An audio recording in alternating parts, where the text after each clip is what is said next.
Godspeed family. Welcome to Godspeed Broadcast, brought to you by GodspeedMean.com, which is a website and the home and foundation of Godspeed Broadcast. If you haven't signed up, be sure to sign up. That's GodspeedMean.com, where the universe is the sum total of all knowledge and the balance between that which is known and unknown.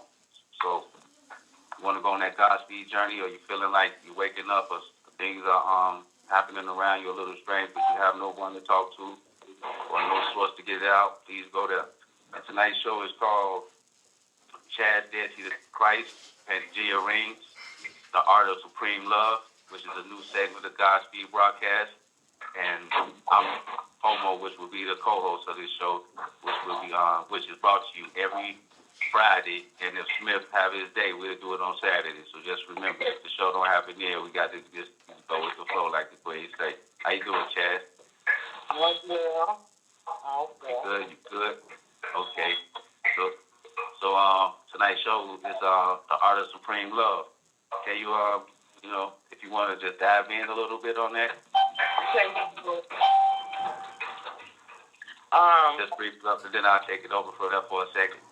I want to start this show tonight. I want to say something about before we. Well, it has to do with the supreme love too. But before we dive on it, I want to make a point about why we're here. Well, why I'm here. I can't even speak for anybody else. Why I'm here. I was telling Brother Mike before we started recording. I don't want anybody to think that this is for entertainment purposes. I could be doing other things with my time to entertain myself. This is not a game to me. This is not a performance to me. I'm not looking, to be popular or, to make friends or anything like that. I'm creating my reality. I'm creating a new reality. The reality that I've been creating was not conducive with what the master creator has for me and for all of us. So I just wanted to be known that I'm here doing work that have nothing to do with me, but everything to do with me, if that makes sense. That do make perfect sense. I mean, it don't matter what people think or how they feel. As long as the thing is, huh? As long as you know, you're going to be okay. I got you. All right. Now that that's being said, I like to go into just to kick it off. It's coming out of the Metal Nectar, which is the last time we know about, and the reason we go back that far is because that's the last place we can actually probably see that's still intact to a way or a degree that we can pick it up now in today's times and try to grasp it, And so it really encompasses all, because if you go through all religions and most of the ideologies they got is based off of these ancient teachings. Actually, the art of supreme love, basically we talk about love. Like my bro Sticks told me earlier, he said that trying to explain love is like trying to explain God. And I was saying on my last broadcast, based on this manner, that you got to come from all type of angles, all type of scenarios, all type of hieroglyphic images to really get the full conception. It's not just based off LOVE and you finna feel me. That's why we don't have the expression of love today, because all off of LOVE, you ain't feeling it. Them just words. So we throw them around lightly. So what Godspeed do in Chaz and I are trying to do is give you a concept based around the word versus just saying love, like love yourself, love your family. That don't really hold no power. That's like, okay, I love myself. We gonna give you the ideology, to try to explain it. And if anybody want to add on anything, or got any questions, like in this show, it's a brief session. Just feel free to chime in at a proper time, though. Probably when a person falls or something, we just slide in. But it's the seventh level of initiation, which is the Seker. That's Seker, the underworld. And it says, through the performance of rituals with the divine intelligence governing the death, which is Seker, the initiate died to the things of the world, that he may or she may be born to the powers of heaven. Life on earth is no more than a preparation for the living of it as a spiritual being. At some point, we must reorientate our perspective in life. The initiate here trades mortal life for immortality, human talents for spiritual powers. In other words, there can be no mastery of spiritual powers for those who are still in any way controlled by earthly existence. At this point, the initiate becomes a vessel through which the Supreme Being can bring about changes in mankind. And that's what she just said, and this is out of an ancient writing that in the abstract world of most of the conscious community is cute. It's like, ooh, that's good to know, but no, we want to see how this relates to reality. We want to see if these teachings are real, so we put them to the test. And that's why they say Jesus died for your sins. Meaning he's the first one to say, well, you know what? I'm not going to really try to go get the clothes, the piles, and the holes. I'm going to dip into this spiritual thing and see what it do. Y'all can go ahead and keep kicking it, but I'm going to check this out. And if it's real, then I can let y'all know. Chaz, you want to add on anything to that? I'm listening right now. Go ahead. I have a question. Go ahead. That's out the Metu Netter. Yep, that's you know which volume? This volume right here, this is out of volume 2. Volume 1 is basically the introduction. This is gonna warm you up. But volume 2 is when you kind of get into why is he telling you this information. But that's out of volume 2.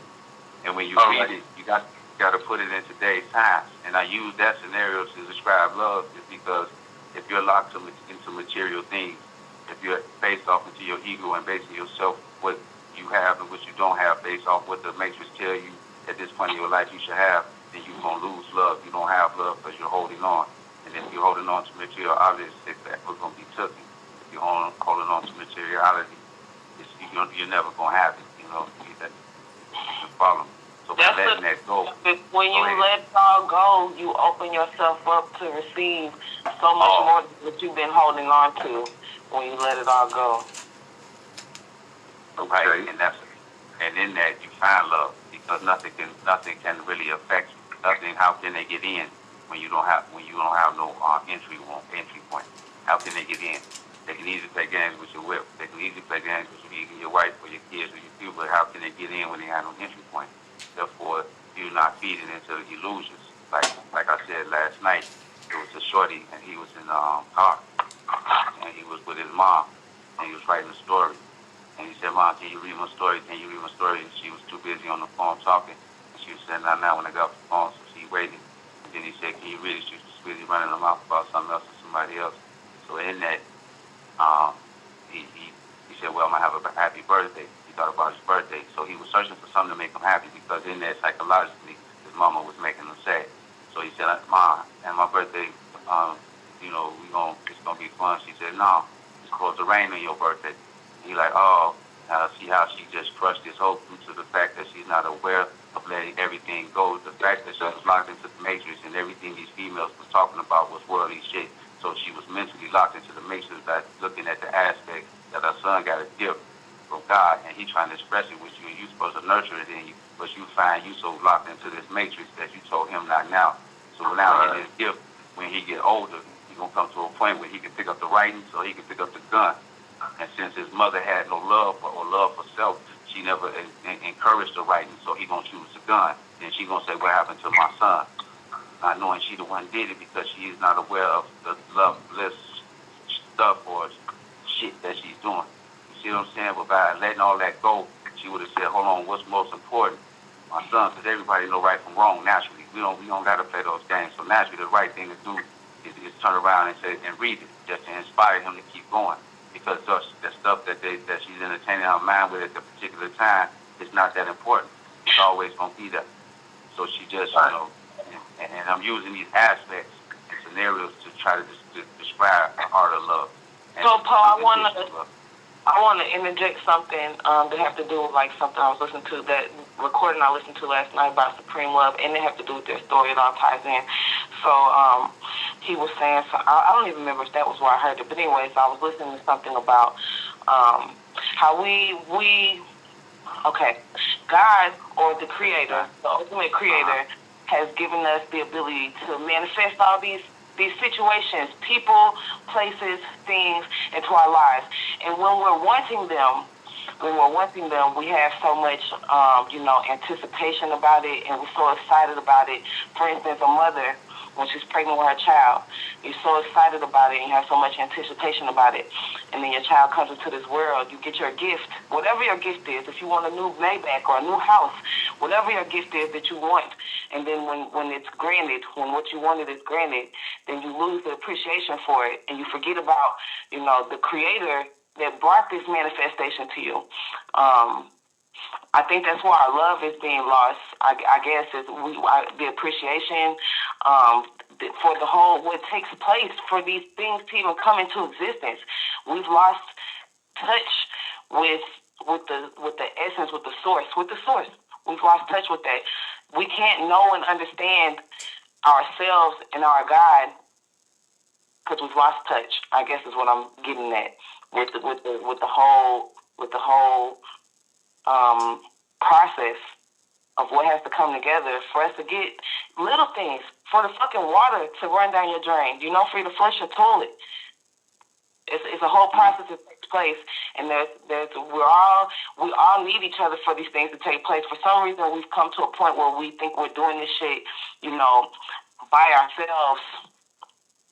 I don't know. I'm getting like a lot of thoughts. No, you're right. What you're saying is we're depending more on the external than the internal or the eternal. It's turning us inside out. If I can interject, go ahead. This is also out the Metu Netter, and this what made me understand the concept of unconditional. Is it unconditional love? Yes, sir. Unconditional. We call it the art of supreme love. It's supreme love. All right. Right. The Metu Netter speaks of the two natures of man. The lower nature and the higher nature, and the four brains that we have, and the two lower brains and the two higher brains. The two lower brains being the reptilian and mammalian brains, and the two higher brains being the cerebral cortex and the frontal lobe. It says that when we are young, we basically are moving out of our animal brains, which is where all evil comes from. And it isn't until we get older and wiser that we move up into the higher brains, the God brains, which is the frontal lobe and the cerebral cortex, which is the lower one being the human nature, and that's not really our true nature. The two higher brains is our real nature, which is our divine nature. So I would think that love comes out of that divine nature in us. And that story that you was explaining about the young man, the lady was caught up in her animal brains, in the external, like she was just explaining. She was caught up in the external. So you see that. That really helped me understand.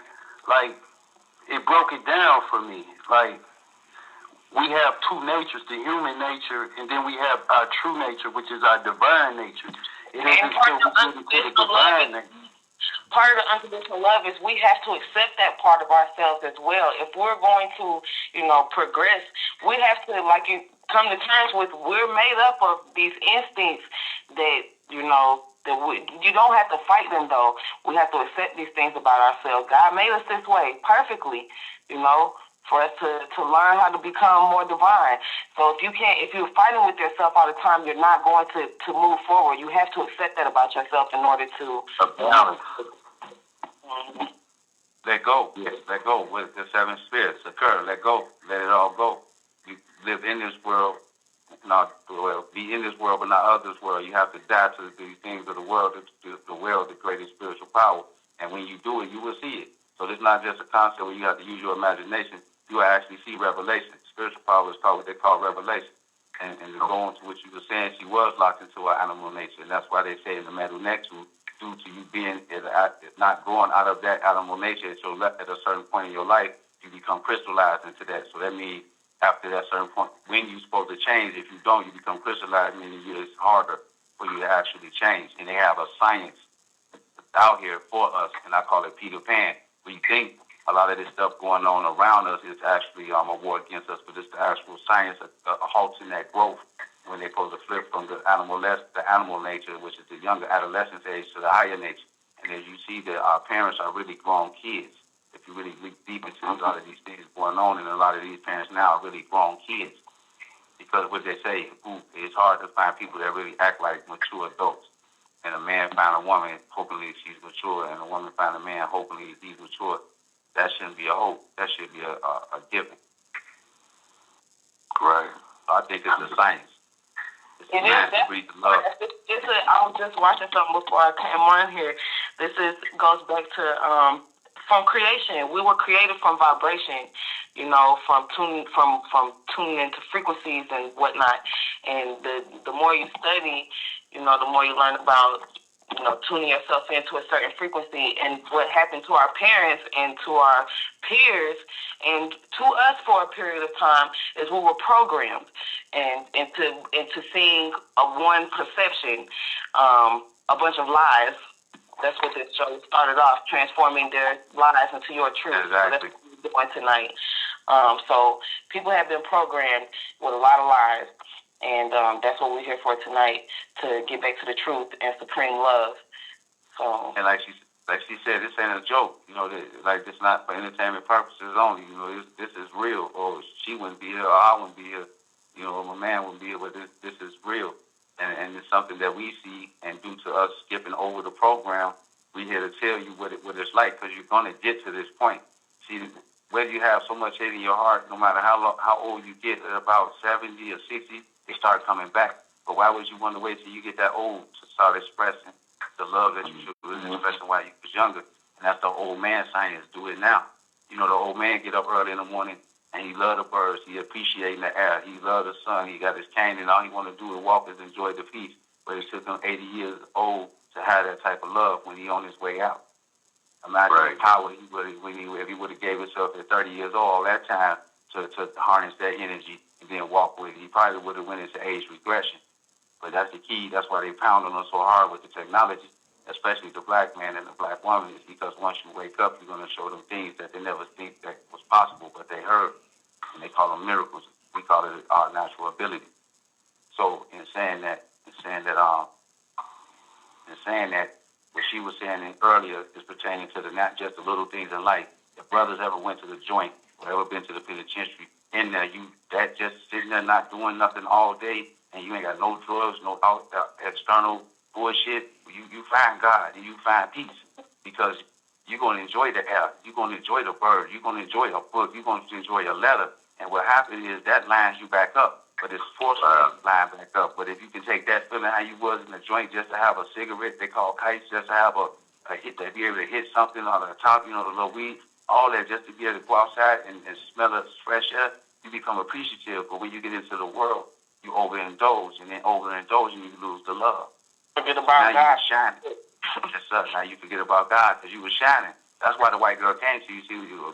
She always come when the brother's freshly out of jail. She try to get that quick as hell because she know he's shining. It takes the sister a minute, but she will find him. But that's why you get that instant help. As soon as you start indulging and overindulging with your buddies, all of that go away, and now you're drinking your life away. It's because you see, like she said, you got about let me God. ask you, how do you think one could stay balanced out here in the world? Think like God. That's my advice. Put yourself in God's shoes. As much as you understand, however you understand God to be, put yourself in God's shoes. Read all the God books and try to understand God. Deal with the world. You gotta understand it. Yeah, I try to do it by rooting myself in my divine spirit and realizing that I am divine spirit and that's my true nature. But you gotta try to mirror, brother. Root myself in that. You have to. And that means you have a mirror. Go ahead, Queen. I just wanted to say, when you say that, that means that you are whole and righteous and perfect as you are. Whatever, and that goes for everybody, whoever hear this, as you are. Whatever you've done, whatever you're about to do, you know what I'm saying? As you are divine. So if you're going to think like God, you have to know that, because that's what God think of you.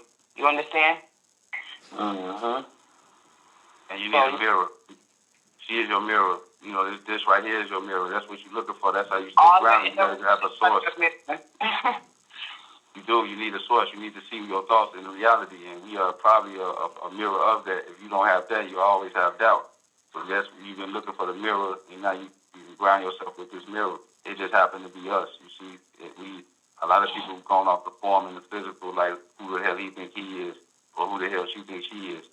So how the hell God ever gonna manifest on earth if no one allowing an external force outside of themselves to show them the way?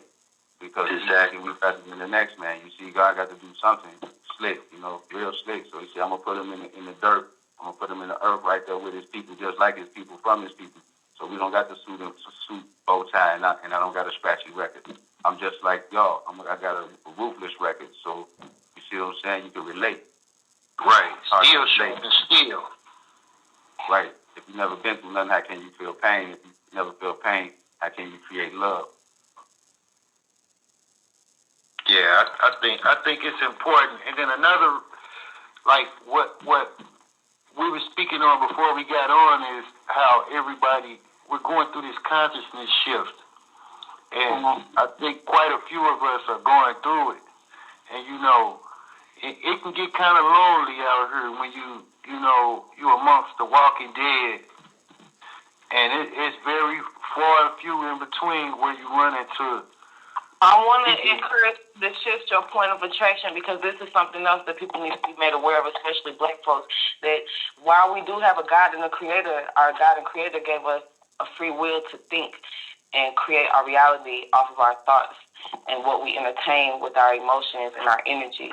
So we have a false reality. Once again, we've been created a false reality that we're few and far between. That's a lie. There's plenty of Okay. Now, if you believe that we're few and far between, then that's the experience you're going to have. But when you open yourself up to truth that there's plenty of us and we're close to each other, we're a phone call away from each other. You understand? And I start to track that more. Yeah, you're right. You don't have more of that experience. So to deal with acknowledge where you are, accept where you are. If it feels lonely at times, accept that. But in your acceptance, you allow, for the better things, for the new thoughts to come in and create a new reality for you. That makes sense? Yeah, that makes sense. And the more that I do open up myself up to the idea that there are others out there, I attract more and more people, just like I found this group. I'm steady attracting more and more. But I was speaking from the point of view of being in St. Louis.